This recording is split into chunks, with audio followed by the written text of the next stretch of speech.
and welcome to Voices of CFMA, Construction Financial Management Association's podcast featuring conversations with industry leaders, sponsored by Old Republic Surety. I'm your host, Sal Marino, CFMA's Marketing and Content Manager. This month, I am joined by Samantha Lake, COO of ProNovos. Samantha may be familiar to some of you because she's the former Vice President of Communications and IT at CFMA headquarters. Samantha, welcome. Thanks, Sal. It's good to see you. Did you think you'd get more of a break from me? It has only been a couple of weeks, but as I was joking at the annual conference, I was only a week removed from CFMA, and I kept saying "we" when I was talking about CFMA. And so the joke is you can take me out of CFMA, but you cannot take the CFMA out of me. So I will forever be an honorary member of the CFMA team. Well, I'm glad that we can't take you out of CFMA because now you're back here with me. So, can you tell me a little bit about what you do at ProNovos? Absolutely. So ProNovos is a financial intelligence tool that helps construction professionals protect their profits and cash flow by leveraging existing financial data to effectively track, forecast, and visualize to make data-driven decisions for their construction projects. So, we're helping construction professionals better understand their financial data and streamline the ways in which they work to make sure that everybody in the company has complete visibility to what's happening with these projects, and making sure that we're not gatekeeping data anymore. A lot of softwares, they don't make it easy for people to understand and process the data, and so Right. ProNovos is working to solve that problem. So, we have been told time and time again that as far as technology is concerned, construction typically lags the rest of industries. Do you think that's still the case? How do you think that's changing?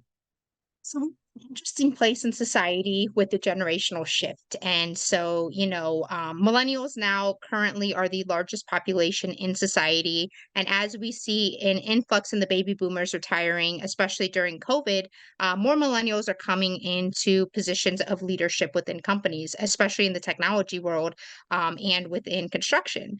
And so, within the construction space, you have a generation that wasn't really exposed to technology. There was a lot of things they had to do manually, pen and paper, and then Excel came along. But now we're seeing all of these wonderful tech solutions being presented to them. And so you are seeing kind of a shift and a struggle within companies about implementing new technology. But I think that as you see more of the tech savvy generations coming into these leadership positions, we're going to see construction companies evolving and utilizing technology a bit more to increase their efficiency, their productivity, and overall their profitability. So now that you've had some time away from CFMA, looking back, are there any accomplishments that stand out for you? I mean, the CFMA team and I accomplished a lot in the 4 years that I was there. The first standout accomplishment is obviously the marketing and the branding, which was what I was brought into the organization to oversee.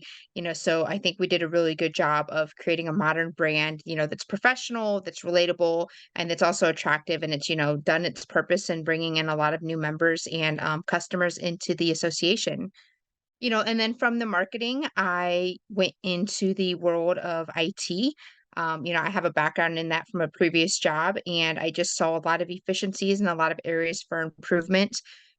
Just like the construction space, associations tend to lag behind in innovative technology.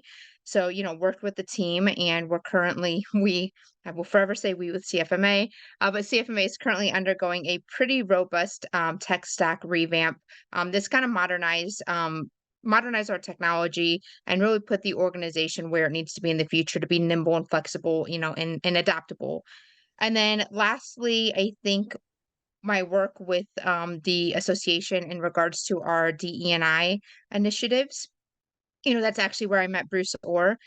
So in 2020, there was a big movement, the blackout square on social media, and I went to our officers and said, I don't feel comfortable participating in this on behalf of CFMA because we're not doing anything in the space. So it seems like a pretty shallow PR move when we aren't active in the space. And they agreed and they gave me the green light to get a task force together, and we got some amazing members. And we started the DE&I initiatives. And, here we are nearly 4 years later, and we have a robust DE&I committee that's doing a lot of great work. And yeah, so I'd say that those are my three accomplishments that I'm most proud of. And building off of those past accomplishments, Bruce Orr, who is the CEO of ProNovos, you met through the DEI committee. How is it working with him? The company we're in a very exciting time with this company.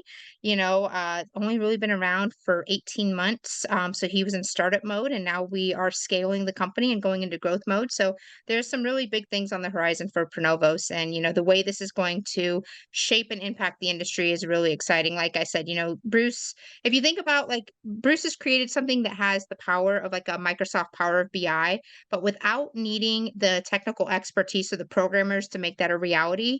And Bruce is just such a visionary in everything that he does, and he really does want to make data accessible for all and making sure everybody understands data, making data driven decisions. So, if you ever go look at our product and you see like all the data visualizations, how it's taking that raw data from, Foundation, Sage, CMIC, wherever it may be, and then it's putting it into these pre-made dashboards and reports, and it's like all visual, things that would typically take people hours to try to recreate, with pivot tables and Excel, happen, in a blink of an eye with Pronova. So I'm very excited to be working with somebody who's really trying to shape the way in which people are thinking.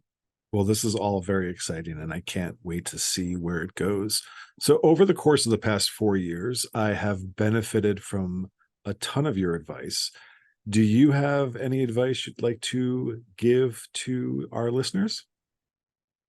So not so much. I mean, this is the advice that I impart on younger people, and I really do think it's shaped the person I've become today. So, I am unbelievably close with my grandparents, and I was really my grandparents who told me, you can do anything you set your mind to.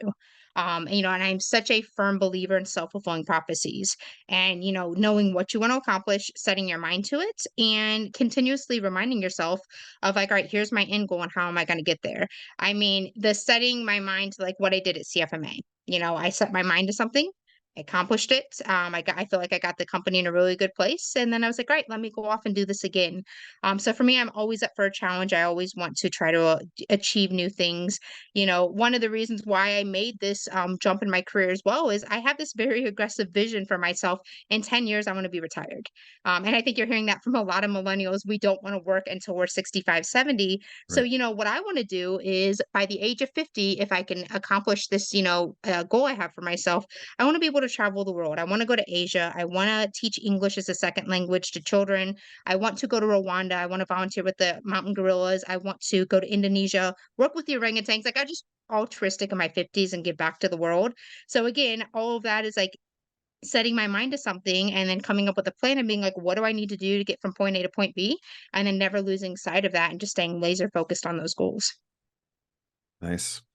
So, let me ask you, since you've been to a number of annual conferences, how was this one from the other perspective? So, I mean, this was very, very well done. Being in Aurora, not a lot to do. So, it was very concentrated at the Gaylord, which was awesome because everywhere you looked, you saw people. I had the opportunity to bring my 14-year-old niece with me, and she was getting frustrated because she was like, you can't walk 10 feet without running into somebody you know. And I think that that's the beauty of the community of CFMA is it is such a tight-knit community. Everybody knows everybody, and you really can't walk very far without running into somebody you know and, hellos and hugs and everything. And that's what I've always felt the strongest value proposition of CFMA was is that tight-knit community of professionals that you can turn to both from a professional standpoint, but also their friendships and the personal perspective of those relationships. So this one, I'd say I definitely felt like there was a greater synergy of people hanging out, and stuff. I think one of my favorite ones was my first one in Vegas. It was just because it was the first one. It was a whirlwind. I was only with the company for 3 months at that point. So it was probably the best, trial by fire I could have gotten to CFMA. So from a lively entertainment, nonstop going, 2019 in Vegas was probably my favorite, but this one was well done. And being on the vendor side, it was amazing. I did not have to get up at 5 a.m. as staff, and that's one thing I don't think people understand about these conferences is, staff is getting up at, anywhere from 4 o'clock in the morning on. I mean, I think Jenny's up at 3 o'clock in the morning for these to make sure everything is perfect for the attendees. So it was really awesome to sit back and experience it from the attendee perspective and see all the hard work that goes on behind the scenes to make this whole thing seamless, and run great for the attendees. So when you were at CFMA, you did a lot of work around changing the culture with technology. Do you have any advice for construction companies in that regard? Do. And this kind of goes into my background of both organizational culture and development, in the training and development side of things. And so, what I realized early on with a previous tech company that I worked for was a lot of times people have a problem and they think the easiest solution is to buy technology to solve said problem. And in some cases, it's a technology that's low impact, it's just like a time tracking system. Chances are you don't need to change too much with your culture around that. But if you're going to change um, the way in which people are working, then there's an inherent shift you need to make within your organizational culture. And the culture around embracing technology and utilizing technology, in order to elevate your job and the role you play within the company. And so, what I've been witnessing, with my time at CFMA and in the few weeks that I've been with ProNovos, is that's what's happening. People see a problem, or people themselves are very tech savvy and they see the value in this software, but they haven't taken the time to educate the staff and help the staff understand how this new technology is going to help them, streamline their work or, look like rock stars.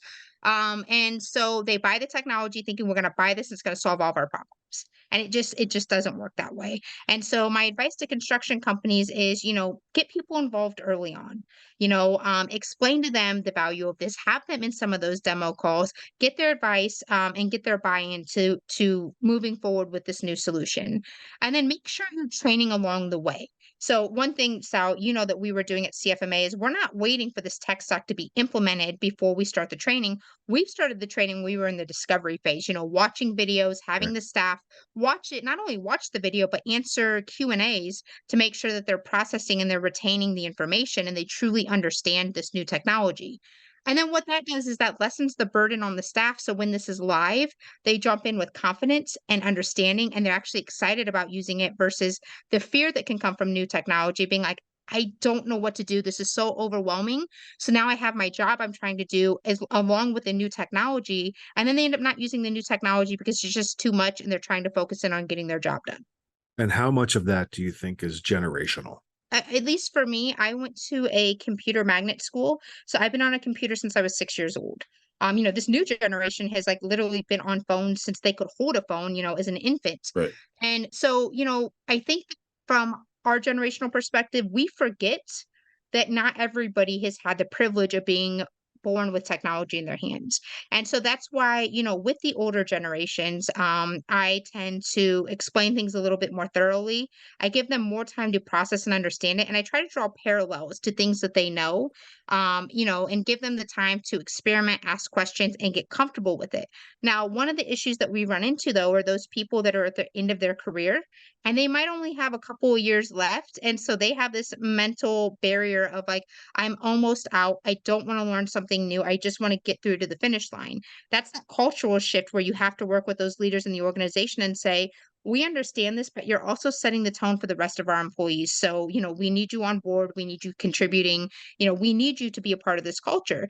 A lot of it and culture starts with the CEO. So if you still have a CEO that's like, I need you to print out this Excel sheet for me, that's setting a tone with the culture within the organization and where the value is with the CEO regarding technology. And so, you got to lead by example. So even if you're almost at that window of retirement, realize that other people are looking up to you and they're paying attention to what you're doing. And it can't be do as I say, not as I do type culture, because that will never work with technology. Well, that's a great point. Well, Samantha, I think we've come to the end of our time on this podcast. I just want to thank you for taking the time to speak with me. It has been great, and I really appreciate it. It was my pleasure, and I'm glad that got to be a part of creating the idea behind this podcast. And now here I am coming full circle as a guest on the podcast. Full circle indeed. And thank you, everyone, for listening to another episode of Voices of CFMA, sponsored by Old Republic Surety. If you enjoyed this podcast, don't forget to like and subscribe. and also share it on social media. And if you're interested in learning more about the Construction Financial Management Association, please check out cfma.org. Once again, I'm your host, Sal Marino, and I will see you back here next month. Thanks.